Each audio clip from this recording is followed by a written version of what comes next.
From ESPN Films and ESPN Audio, you're listening to 30 for 30 Podcasts. Today, the trials of Dan and Dave. It's the story of a 1992 Reebok ad campaign 25 years ago this summer, unlike anything anyone had seen before. Reebok spent some $25 million on the campaign, featuring two top decathletes, a sum equal to their entire previous year's marketing budget. Those who remember the story remember it as a bust, but there are many more twists and turns along the way for Reebok, the two athletes, and the sport of track and field. One note, this episode features references to legendary decathlete Caitlyn Jenner. Jenner prefers to be referred to as Bruce in regards to her decathlon career. And a heads up, this episode includes mature language. And now, the trials of Dan and Dave.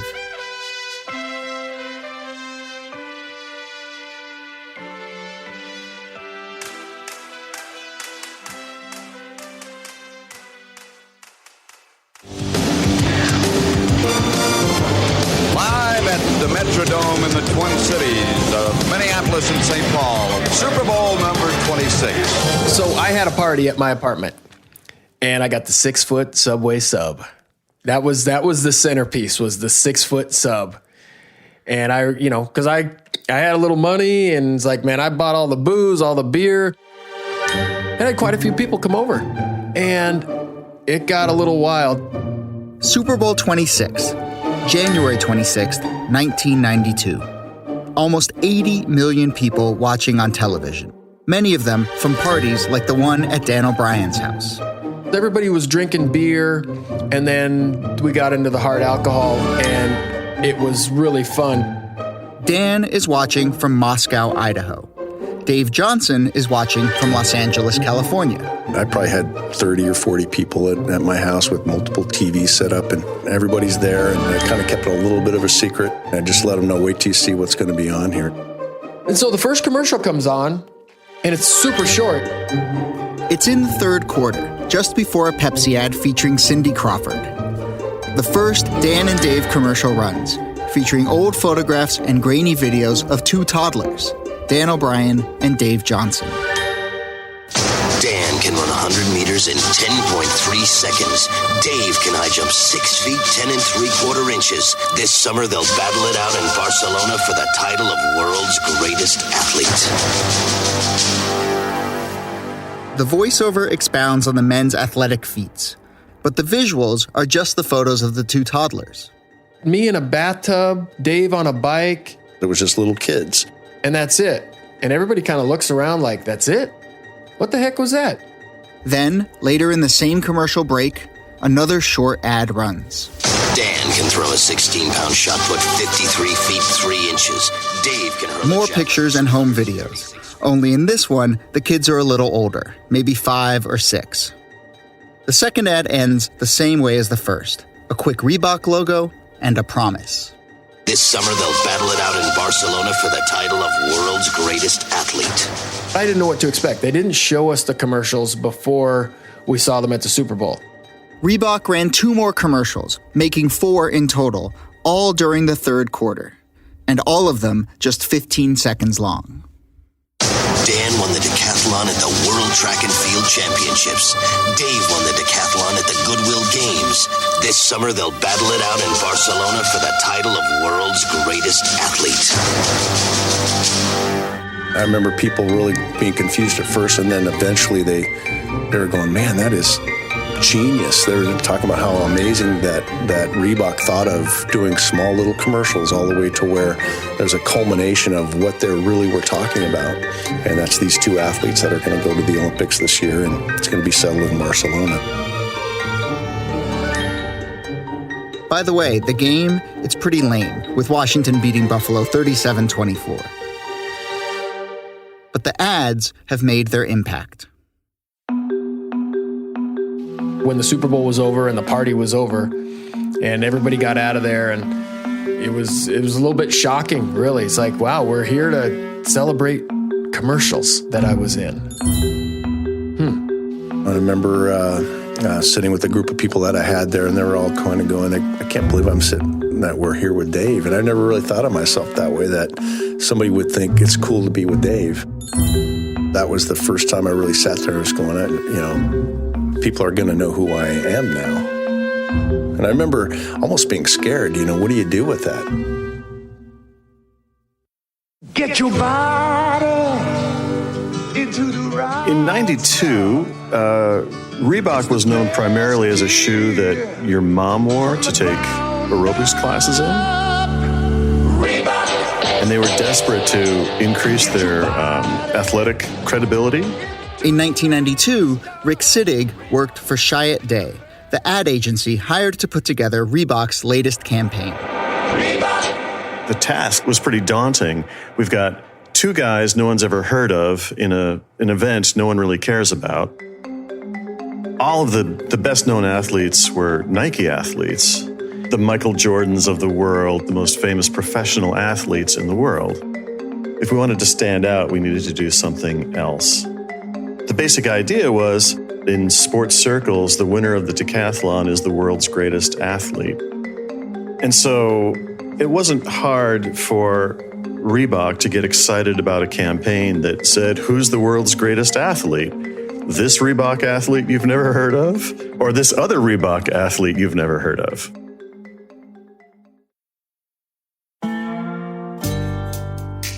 The decathlon by nature is, in my opinion, the toughest of all the track and field events.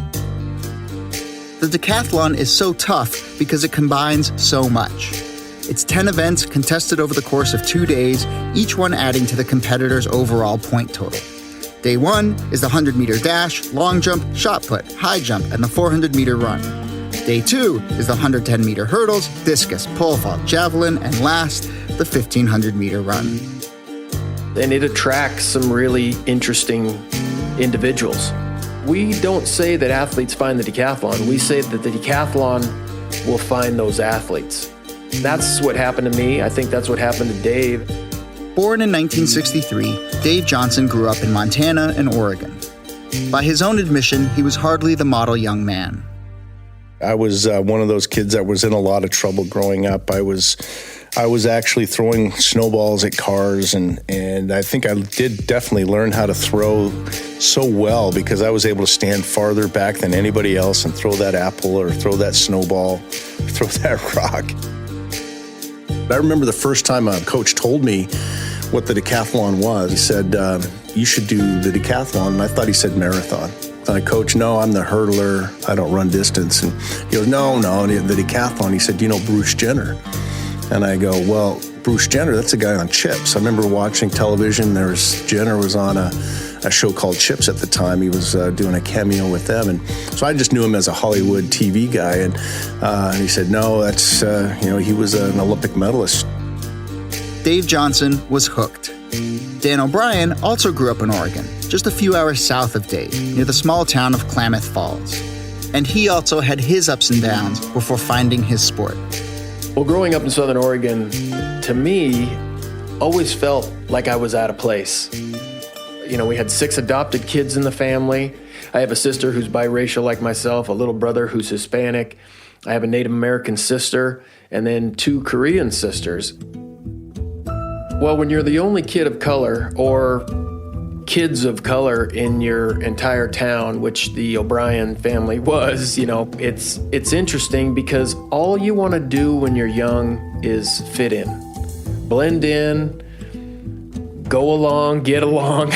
And there we are looking like the Rainbow Coalition. Every time we get out of the car and go to church, the movies, it's a very weird feeling when everybody's watching you. And I can just remember thinking, why are people staring at me? Why are people staring at us? This is just our regular family. And it wasn't until I got into sports that I really felt like I belonged. I always thought that sports was the equalizer for me. Didn't matter what you looked like or where you came from. If you were good at sports, you were good. And Dan was good. He became a star athlete in high school, landed a scholarship at the University of Idaho, and there started to compete in the decathlon. And in his senior year, 1988, he first crossed paths with Dave Johnson, a few years older and already well established on the scene. You know, Dave was the best American up until that point. But Dan's star was rising quickly, and others in the tight-knit track community were starting to notice. I'm Jackie Joyner-Kersee, the world's greatest female athlete. Jackie Joyner-Kersee can say that, even now, thanks to her 6 Olympic medals and the heptathlon world record she set in 1988 that still stands today. When you see this young talent, it's just a matter of time they're going to have this big breakthrough. Well, it's interesting. Jackie Joyner-Kersee made the comment that I could be the next Bruce Jenner. And that was what I was striving to do, you know, most of my career. He was the hero that we all needed in 1976, and he was the golden boy. And Dan was that very explosive athlete. I mean, he was just this young kid, very raw, you know, very talkative, and he had a personality that could pull people to him. We were a perfect combination. I think he and I were a great duo that was meant to be where we were going to push each other to the levels that we ended up going to. And by the time the 1992 Barcelona Olympics had come into view, Dan and Dave had pushed each other to the top of the global stage. Dan won the decathlon at the World Track and Field Championships. Dave won the decathlon at the Goodwill Games. You know, usually the multi-events are dominated by the Europeans. And finally, in America, it's the breakthrough. And now all of a sudden, it's like, wow, you start seeing this young talent put it all together. And among the observers who took notice were the executives at Reebok. Your mom's apparel company was on the hunt for athletes to get into business with. Dan and Dave, 2 dominant competitors but unknown personalities, were the perfect fit. Here are 2 athletes putting our sport, you know, in the limelight. To have that commercial showing during the Super Bowl was wow. And we kind of looked at each other like, wow, you know. These 2 young little decathletes were getting a lot of attention, and it's about time track and field athletes got that. The decathlon? Really? Us? This is unheard of. I can't believe they're asking us to do this. This is what Jordan does. Michael Jordan and Bo Jackson, all the best basketball and football guys do. With Dan and Dave, Reebok was looking to promote their new cross trainer to the masses, a shoe designed for use across multiple sports and workouts. The greatest athlete at the time was Bo Jackson, and he played 2 sports. Bo knew everything Nike's campaign went. But the truth was, Dan and Dave were more equipped to back up that claim. So when I look at Bo Jackson, he's a great baseball player, he's a great football player, but you know what? I thought I was the world's greatest athlete because I could do 10 events. And that thought played right into the case Reebok was trying to make as they rolled out more and more ads after the Super Bowl. Hi, world's greatest athlete here to talk to you about Reebok's new running cross trainer. Hi, world's greatest athlete here to talk to you. Hey, excuse me. Reebok asked me to talk about the new running cross trainer. No. This is my commercial. It's mine. Mine. The boldness of Reebok to come out with 2 people was really incredible. Introducing the new running cross trainer, the official shoe of the world's greatest athletes. The public likes me better. I'm better looking. My name is Steve Miller, and at the time of Dan and Dave, I was the head of U.S. sports marketing for Nike. And we became very aware of the fact that Reebok was onto something very special. What you're looking for as a consumer is somebody who does something that you can't do, or something you aspire to do, or somebody who inspires you. And Dan and Dave caught the eye and the ear of consumers throughout the country and globally as well. Dave, run, cross, run, cross, run, cross, run. Each time that Reebok ran the commercial and revised it and upgraded it, you became more affectionate towards the 2 athletes. And so people pick their favorites. Who is the world's greatest athlete? Dan or Dave? Dan's mom. Dan. Dave's mom. Dave. Dan's dentist. Dan. Dave's mailman. Dave. Dan's girlfriend. Dan. Dave's wife. Dave. Dan's ex-girlfriend. Definitely Dave. To be settled in Barcelona. Reebok had a hit on their hands. I remember being in meetings and Reebok was just talking, we're going to compete with Nike. We're finally getting there. Reebok had filmed dozens of commercials to air during the spring, And while Dan and Dave had already known each other as rivals, the filming brought them closer together as friends. We were competing against each other to be better actors, but we were both not very good. And I think we both kind of knew that. And there was plenty of downtime to bond on the set. I couldn't believe for a 30-second commercial. It's setting up cameras and all kinds of stuff. It would take 2 days of 12-hour-a-day shooting. You just sit around to shoot 30 seconds. Finally, they call for you, and you do an hour's worth of work. And Dave and I looked at each other a couple times, and we said, I can't believe what a waste of time this is. Dan wears Reebok. By late February, Dan and Dave were on talk shows. Dan and Dave were giving joint press conferences. Dan and Dave were being profiled on local morning TV. Dave and I got to shoot a commercial with Sinbad, the comedian. He was the most incredible guy because he was so chill off camera, but then when the lights are on, he went crazy. Hey, everybody, I'm Sinbad. I'm here with Dan and Dave, and we're playing basketball today. And I think at the end of the day, my stomach hurt because I was laughing so hard. And Sinbad was maybe the worst athlete I had ever seen. Here I was, one of the top 5 sports celebrity figures in the U.S. Everybody knew who Dan and Dave was. I remember Dan and I were just going, what do we do with this?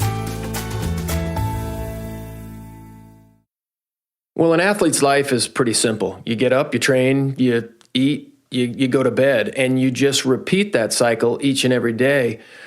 When the Dan and Dave campaign was going on, my life got complicated. I couldn't go anywhere. I mean, there was nothing. I couldn't. I'd go to an outhouse and come out, and there was a camera there to see if I washed my hands, I guess.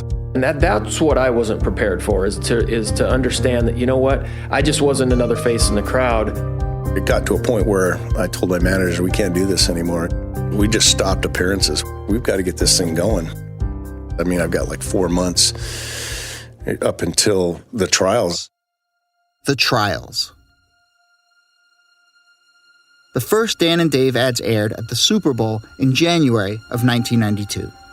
The Olympics were in Barcelona in July. To be settled in Barcelona. When Reebok approached Dave and I, the first thing both of us said was, neither one of us are on this team yet. We still have to go through the Olympic trials. Hello, everyone, and welcome to New Orleans at the U.S. Olympic Track and Field Trials, a day already dominated. In 1992, the United States Olympic Track and Field Trials were held at Tad Gormley Stadium in New Orleans the last week of June. I arrived in New Orleans, and I think the first thing that I noticed as soon as I got off the plane was it was hot. The heat was blistering. Upper 90s with 99% humidity or something like that. Whew, like nothing I'd ever experienced before. Everywhere you went, Dan and Dave, Dan and Dave, Dan and Dave. All eyes are on who is going to represent the United States and who will go on and win the gold medal. You have the pressure a little bit for me with Reebok and the money they'd spent. I better make this Olympic team was in my mind because everybody's wanting to know who's better. We got to see who wins in Barcelona. That's the commercial. Meanwhile, the trials were Reebok's last big marketing event before Barcelona, and the company took full advantage. I noticed everybody was wearing these white T-shirts. And hats that either had Dan or Dave on it. They either had a red Dan and blue Dave's. And when you get into the stadium, everybody's wearing the T-shirts. And it was almost like somebody dropped them from a helicopter to all the people in the stands. At least half the people in the stands were wearing these white T-shirts. The top 3 finishers in the New Orleans decathlon would qualify for the Olympics. And the first day of events, a Saturday, went according to script, with Dan and Dave both racking up tons of points. Dave, as usual, was solid, while Dan, the reigning world champion, shot into first place. Somebody was telling me that I was ahead of world record pace, so that made me feel pretty good. Dan was on fire. If there were any concerns for either of them, it was a lingering foot injury for Dave. But he was the best second-day decathlete of all time. And the headlines leading into Sunday were all about whether or not he could catch up to his arch-rival. They've dominated the airwaves. Now their battle really begins. Dan O'Brien and Dave Johnson. Who will win the decathlon? Over the first two events of the second day, hurdles and discus, Dave started to close the gap. And then... Sure enough, we got to the pole vault. The pole vault. The most stressful time, I think, for a decathlete or the coaches is the start of the pole vault decathlon. Any coach will tell you that's where they're the most worried. In the pole vault, competitors aim to clear increasing heights one by one. The higher the bar, the more points received. Each vaulter gets 3 attempts on a given height, and each can choose whatever height they'd like to start at. But if they fail to clear the bar at the first height, they get no points. To start earning relatively high points immediately, Dan and Dave made the same aggressive choice: to begin their vault at 15 feet 9 inches. The higher vaulters, it takes a while to get to your turn to vault at your starting height. So you warm up, and they might give you a few other warm-ups, but it's never enough. It's the 8th event. You're feeling your legs a little bit, and the sun was really starting to get hot. While we're sitting around, the cameras are in our faces. They're following us wherever we go. And I remember just thinking how distracting that was. Well, by the time the warm-ups ended, it was almost 2 solid hours till I took my first jump. I vaulted first, I remember that. And so I made my first height and had no problem with it, other than my foot was still getting more and more sore. Sat down and, was battling the heat again. And I remember seeing his first attempt at that same height. Once they call my name, I kind of look down the runway, kind of assess the wind, look over at the coach. He gives me a thumbs up. All I remember is putting my hands up way too late, and so literally I just went straight up and straight down with hardly any bend in the pole. He looked like he'd never vaulted before. Something was way wrong than I'd ever seen him have. And so on my next attempt, I make all the adjustments, come down the runway, good takeoff, good plant. I feel like I'm way over the bar, and I come down on it slightly, and the bar falls off.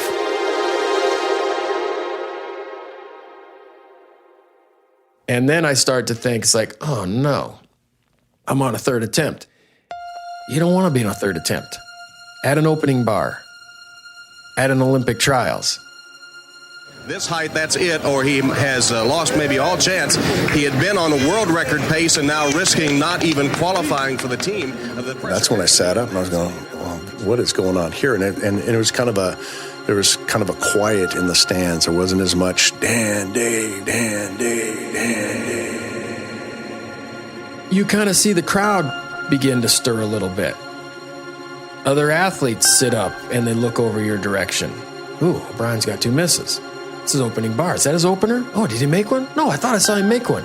Then you hear the people talking in the crowd as well. It's like, no, he made one. I saw him make one about an hour ago. No, that was a warm-up. This third attempt, he might have taken a little run and then stopped and went back.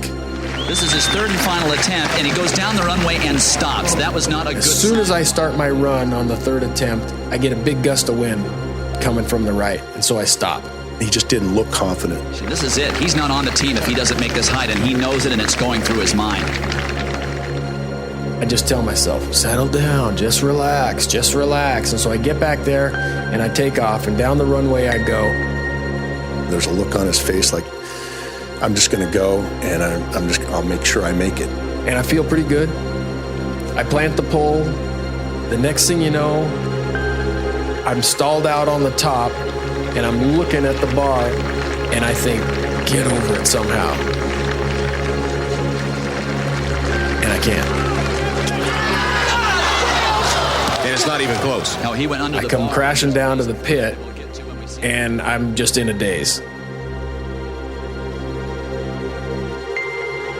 What happened? What happened? And at that moment, I wanted to turn to somebody and say, help me. It was almost if the sun, all that heat, that it became cloudy and it became dark. Because you knew something bad had happened. I blew a chance to go to the Olympic Games. I'm not on this Olympic team. It was It was devastating. I was devastated. I just tried to get away from people. But there's guys with cameras, there's people, and so I cried that I didn't make the team. I cried that I let everybody down. I was kind of in a daze, just, kind of freaked out by all of it. The thought never, ever crossed my mind that Dan nor Dave would not make that Olympic team. And that just wasn't a thought. My main goal is to win an Olympic gold medal here. And that was what my coaches and I thought all along. And we were so not ready for it. We were not ready to fail, to not make this team, to not win this meet.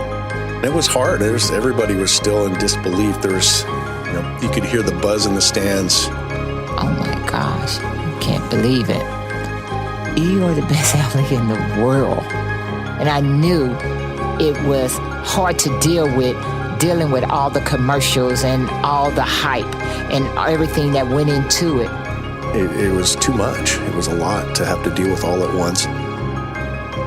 And the first thing I thought about is, you got to get to him and tell him it's going to be okay. Because I cared about him as a person. We were Dan and Dave, singular, and everywhere we went, we had to be that person. It was one of those things where, dang, the perfect situation wasn't happening. The exact thing that would have been what everybody wanted to see wasn't going to happen. Suddenly, I was alone. Dave Johnson, now all alone. No more Dan and Dave. Dave Johnson. I was able to become Dave again, the real Dave, not the Dave Reebok. Johnson in the javelin competition knows he's thrown a beauty right here. It turns out to be an American record of 244 feet. Dave places first in the overall competition. Meanwhile, Dan fails to qualify, and they share an emotional embrace when it was over. Dave came over and said, I love you, man. I love you, man. You're going to be all right. I just decided he needed a hug. Gave him a big hug and just said, I'm so sorry that happened. And I couldn't even hug him back. It was just kind of hands on my side. It's just like, what the heck just happened? For the next 48 hours, I walked around in a daze, and I didn't think much about Dan and Dave. Some people asked me, well, what's Reebok going to do? And at the time, I thought, I don't care. But I got the real sense that, somebody was getting yelled at somewhere.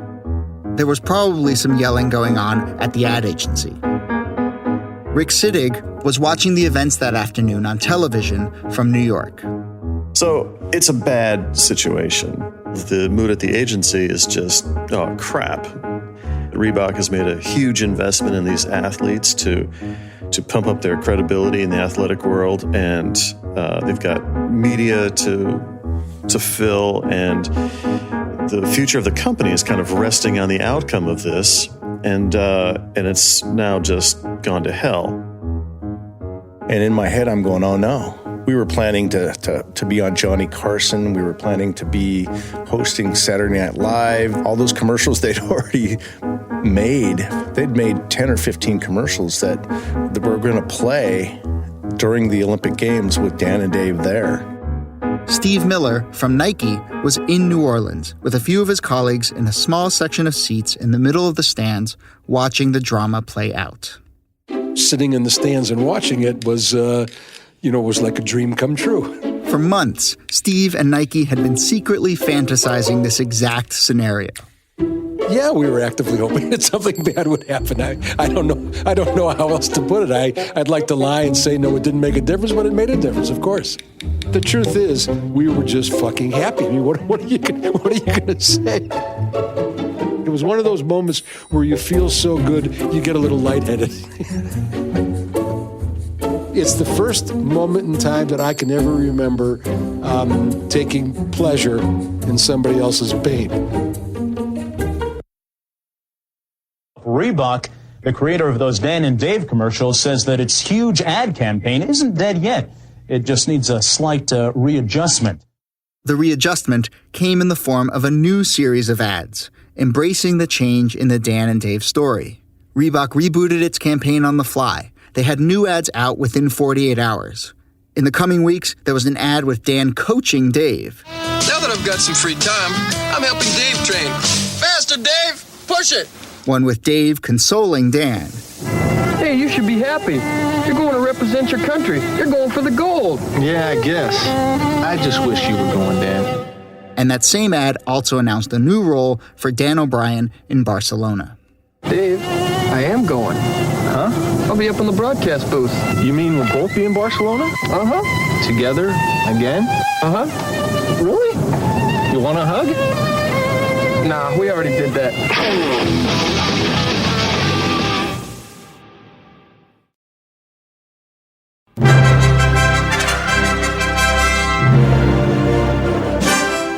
Okay, the decathlon resumed this morning at Olympic Stadium. American Dave Johnson expected to contend for the gold medal. When you're in the broadcast booth, it's really hard not to put yourself out there on the track. Here are Dwight Stones and the guy who might have been Johnson's toughest competition at the Olympics, Dan O'Brien.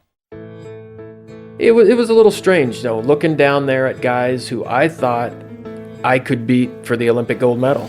Yeah, it's just really too bad. You always hate for it to come down to your third attempt, and maybe... There were moments when I wasn't horribly complimentary to Dave. Well, Dwight, it looks to me like Dave has just lacked enthusiasm all day long. And I just saw him struggling. And I kept thinking, this isn't the Dave Johnson that I saw all spring.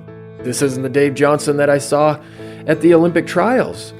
And I thought, golly, is he crumbling under the pressure? Dave was underperforming, but not because of the pressure. His foot injury from the trials had only gotten worse. The public didn't know about it, but a few weeks before the games, Dave had met with a doctor about his foot. And the doctor said, you can't go. You shouldn't go to the Olympics, and because it's going to break in half. And I'm wait a minute, I'm the Dave guy from the Reebok commercials, and Dan didn't make the team, didn't you see? Somebody's got to go. In Barcelona, on a broken foot, starting day 2 in 9th place, Dave toughed it out and finished 3rd.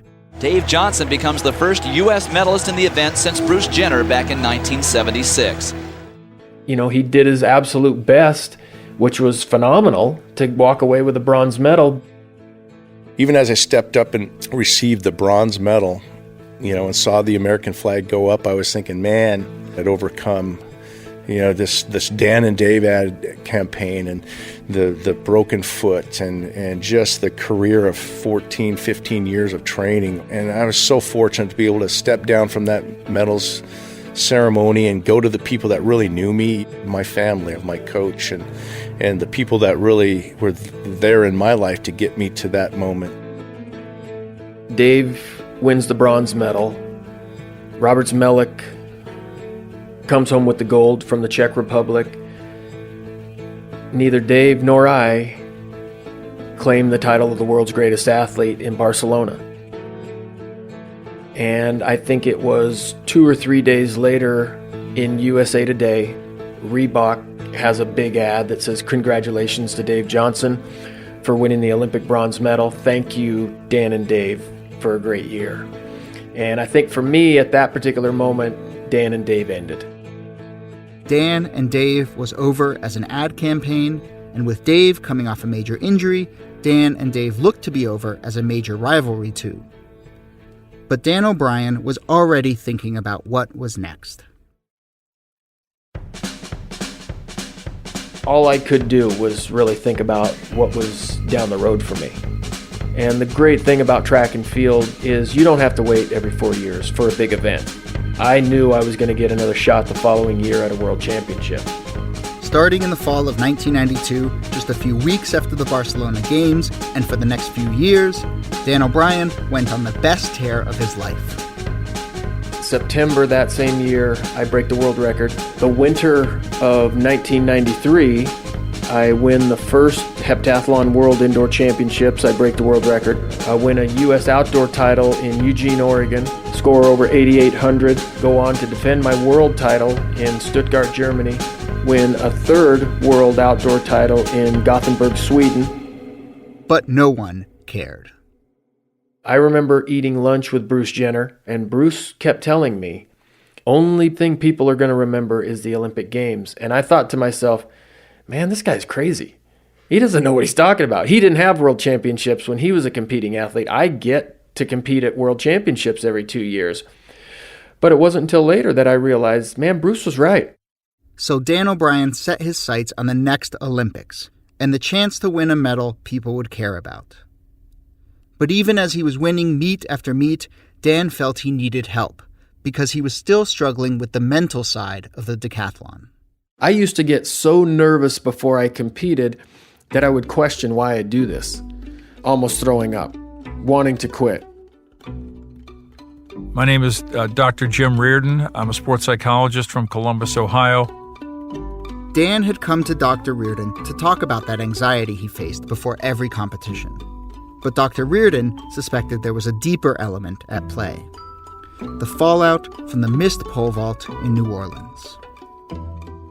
What can happen is people come in for treatment from trauma, and the first thing the therapist wants to talk about is the trauma. And the last thing the person wants to talk about is the trauma. I just made the decision pretty early on, if he brings it up and wants to talk about it, we'll talk about it. But if he doesn't, then we won't, because he'll know when the time will be right. And so we didn't. For almost 3 years, the pole vault miss didn't come up. They talked about other parts of the decathlon, their personal lives, the real world, but never New Orleans. Until one day in August 1995, 311 days until the next Olympic trials.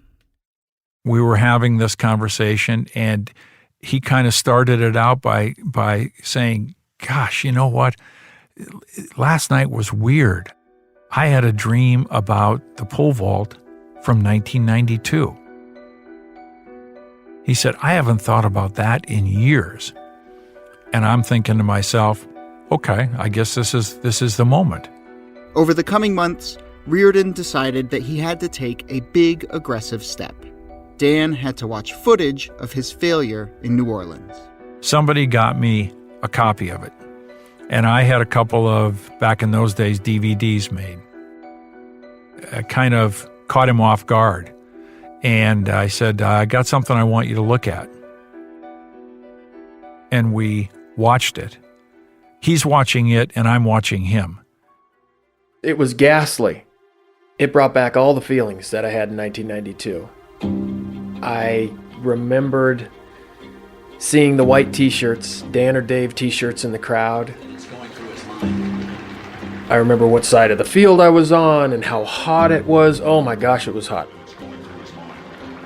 And I remember thinking to myself, holy mackerel. I relived the horror of missing on a third attempt.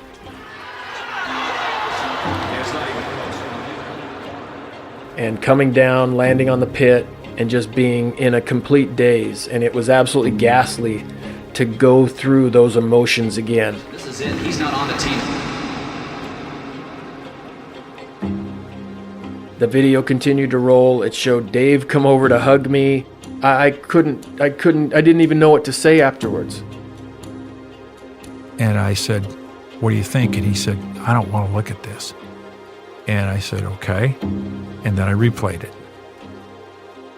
And I said, what do you think? And he said, I feel like throwing up.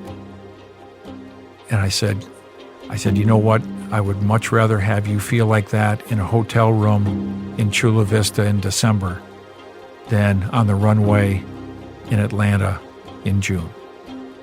I wanted him to get to the point where he would have seen that video so many times that he would just get pissed off when he would think about it. And develop the mindset that pressure is nothing. Pressure is going to bring out the best in me. It's a trials doubleheader today, folks. Hello, I'm Bob Costas. We have competition from track and field here at the Olympic Stadium in Atlanta, and from Indianapolis. The trials for the 1996 Olympics were held in Atlanta, which would be the site of the games themselves later that summer. And once again, the decathlon competition featured two familiar faces, Dan O'Brien and Dave Johnson. But no one was talking about Dan and Dave in 1996. No Reebok campaign. In fact, Dan was a Nike athlete by this point. And Dave was living the typical battle of the injured athlete, one problem piling up on top of another. These trials were not about who would be the world's greatest athlete, Dan or Dave. The storyline was all Dan O'Brien. Well, Tom, I would say that the 1992 Olympic trials debacle by Dan O'Brien is a part of track and field lore and legend at this point. I was nervous going into the 96 trials, I'll be honest with you. I can remember waking up the morning that the decathlon started. I put my head in my wife's lap and just sobbed because I was nervous and I was scared, but I needed to get that out. I think every decathlete who competes now is affected by his no height in the pole vault 4 years ago. I would submit that this will be the hardest track meet that Dan O'Brien will ever compete in. Even if Dan had felt like he'd put 1992 behind him, the organizers in Atlanta wouldn't let him shake it so easily.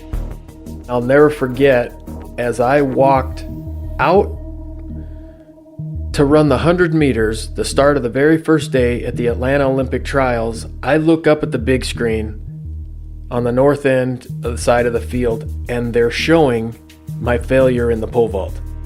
When I saw that footage, I was pissed off. I don't even know to this day whose idea it was. It really didn't upset me that I saw the video. I kind of almost chuckled. I laughed it off. Because of the training that Dan had done, it became just nothing. I was ready. Proving he was ready, Dan got off to a great start. Going into day 2, he was in second place, and he'd remained there through the hurdles and the discus. And with 7 of the 10 events complete, next, the dreaded pole vault. What must be going through his mind? I get a little nervous and I'm tired of sitting around. 20 minutes has gone by, maybe a half hour since I took my last warm-up jump. Dan was cooling off, and just like in 1992, he was losing his rhythm. So he made a last-minute decision to change his strategy. 2 bars before I'm supposed to come in, I get a little antsy. And I walked over to my coach, Rick Sloan, and I said, "What do you think about me coming in at the next bar?" It was a scheduled bar lower than I was supposed to come in, and he's just like, "You feel good? Go for it. Do it." I didn't tell anybody else. Looked at my coach, and all of a sudden I took my sweats off and I step up to the runway and they say, "O'Brien, up." And I think that surprised even my competitors at the time. Well, Tom, they made one intelligent decision. They're starting at a height 1 foot below what Dan started at 4 years ago. And everyone in the stadium holding their collective breath. I'm on the runway. I got my starter pole. Don't even think about missing. Just think, you know what? I'm here to vault. Head down the runway and think to myself, look, I'm probably not as warmed up as I should be. I push a little harder than I normally would on a first attempt jump. As I take off the ground, my top hand slips about an inch and I regrip real quick. Swing up, go over the bar, and I got a first attempt made. That's kind of like hitting the lottery. And by virtue of that first attempt make, I'm on the team. Here is the sweet irony for O'Brien. It looks like Dan O'Brien is going to gain the lead in the decathlon because of his performance here in the pole vault, the event that was his undoing 4 years ago. Now, also a few hours later, Dan would finish first in the trials decathlon, a stark contrast to 4 years earlier. In 1992, it had been Dave Johnson watching Dan struggle. This time, the roles were reversed. I ended up placing 6th and pretty much knew that was my retirement after that event, after that Olympic trials. And, I just remember just being able to encourage Dan to go on in Atlanta and represent the United States. And here comes Dan O'Brien. Let's let the crowd carry him home here. He is finally going to make a U.S. Olympic team.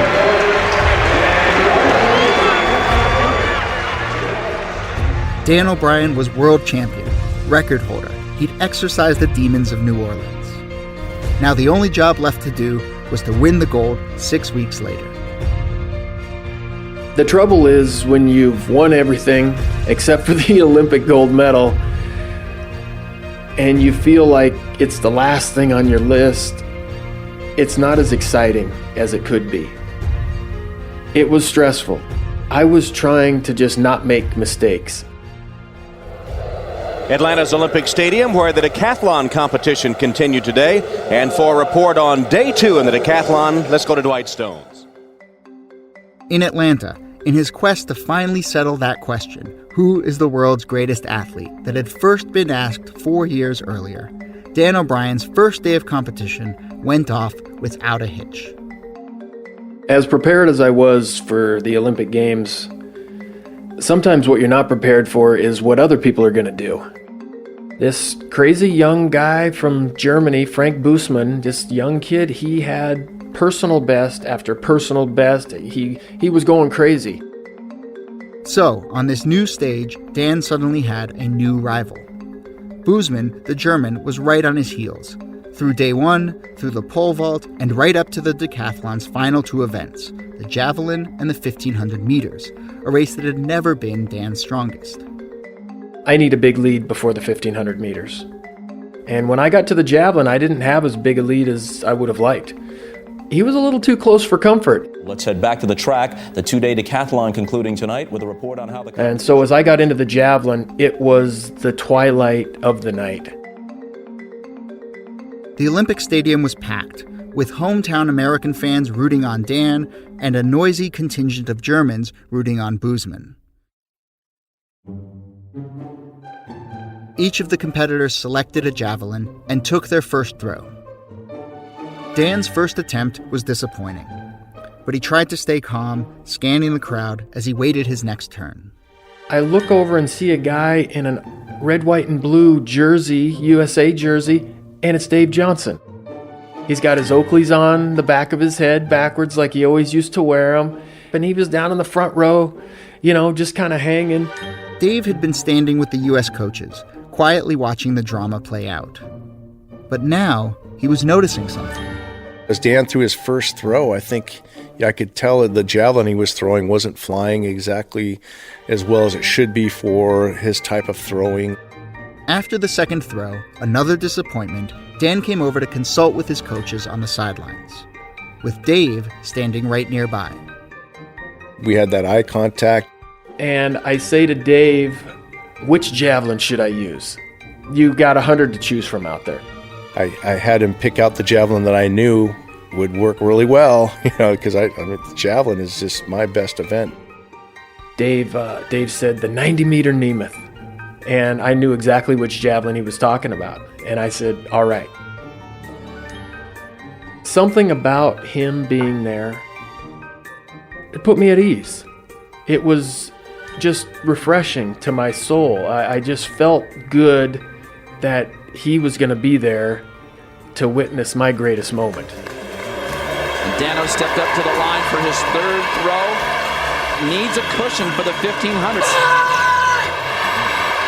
He unleashed a 5.5 personal best and made the 1500 meters. Maybe in my mind, I might have stepped out of myself and went out into his body a little bit. And I got to be Dan for about 20 seconds and help him throw that thing. Oh, I needed that one. Truer words were never spoken. Dan O'Brien is on the brink. I threw farther than Frank Busemann, so I didn't give up any points. I didn't give up any ground. This is what it's all about. Dan O'Brien is on the brink of the gold. I'm going to win an Olympic gold medal. Dan O'Brien showing the courage of a world champion and an Olympic champion is picking it up. When Dan won that gold medal in '96, I was just glad that it came full circle for him.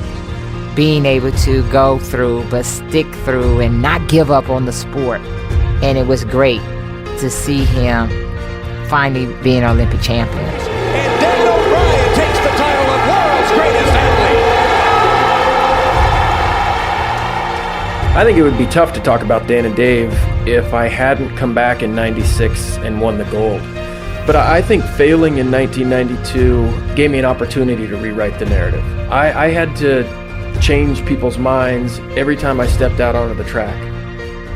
People, when they think of Dan and Dave, they remember something went wrong. Reebok, they had this big campaign that we both were going to be at the Olympics, and then only one of us went, so it was a failure because of that. But the reality of that situation is the campaign was a huge success. They sold more shoes of that particular running cross trainer shoe than any other shoe throughout the year and a half that they were promoting it. That whole year was such a great experience, except for 2 hours on the second day in the 8th event of the decathlon. I meet people who say, I remember where I was when you didn't make that third attempt in the pole vault. They have where were they stories when Dan O'Brien didn't make the Olympic team. And I think that's just in our human nature. We are just programmed to remember the bad times a little bit better than the good times. People remember the field goal that was missed. People remember the free throws that the guy didn't make. Nothing prepares you for, really having your dream just kind of slip out from underneath you. But a personality, a great performance can change an athlete's life. To be settled in Barcelona.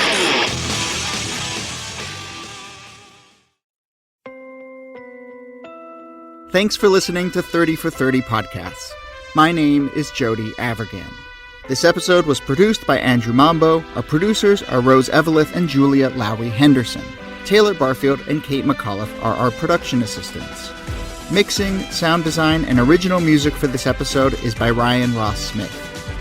Connor Schell and Libby Geist are executive producers for ESPN Films, Aaron Leiden is senior producer, and Adam Newhouse is director of development.